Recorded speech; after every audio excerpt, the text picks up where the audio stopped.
ایک جناب کرکٹر ہو، اس کو اس کی اچھی کارکردگی پہ ایک ایک کنال اس کے نام لکھوا دیا جاتا ہے، جس نے کرکٹ میں بڑی اچھی کارکردگی دکھائی ہے۔ افسوس کہ اگر ایک مدرسے میں ایک حافظ قرآن کی تقریب ہو تو اس کی مجلس میں MLA آنا جناب گوارا نہیں کرتا، کیوں؟ ان کو حقیر جو سمجھا جاتا ہے۔ MP آنا اس مدرسے میں گوارا نہیں کرتا، کیونکہ ان کو حقیر جو سمجھا جاتا ہے۔ ملک کا صدر اس مدرسے میں چکر لگانا گوارا نہیں کرتا، ان کو حقیر سمجھ کے ٹال دیا جاتا ہے۔ ان کی کیا وقت ہے، یہ ملک کو کیا جناب کارکردگی دکھلائیں گے؟ جس ملک میں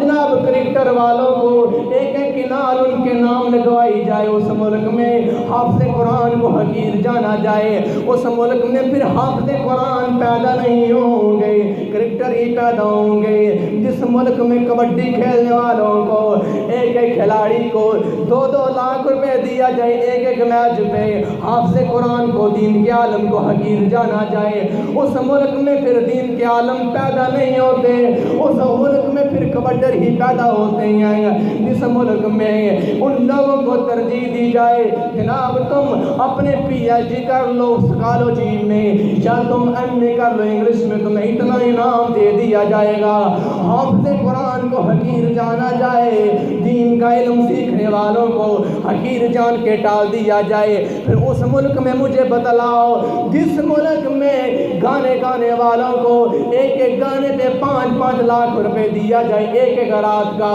یا ایک ایک گھنٹے کا 5-5 لاکھ روپے دیا جائے، حافظ قرآن کو اور دین کے علماء کو مدارس کے طلباء کو حقیر سمجھ کے ٹال دیا جائے، ان بیچاروں کا تو کام ہی ہے یہ مانگنا۔ مجھے بتلائیے ذرا اپنے ضمیر سے آپ لوگ فیصلہ کیجئے، اس ملک میں سنگر پیدا ہوں گے یا حافظ قرآن پیدا ہوں گے؟ سنگر پیدا ہوں گے یا دین کے عالم پیدا ہوں گے؟ علماء کو حقیر کر دیا ان لوگوں نے،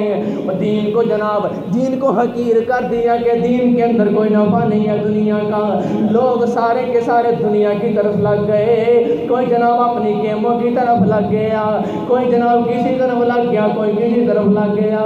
کاش کہ ان لوگوں کو پتا ہو کہ قرآن کہتا ہے کہ قُلْ هَلْ يَسْتَوِي الَّذِينَ يَعْلَمُونَ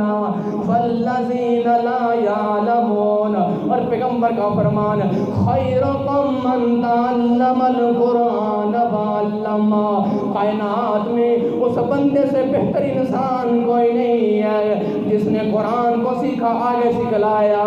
زمین کے اوپر جناب اللہ کے نوری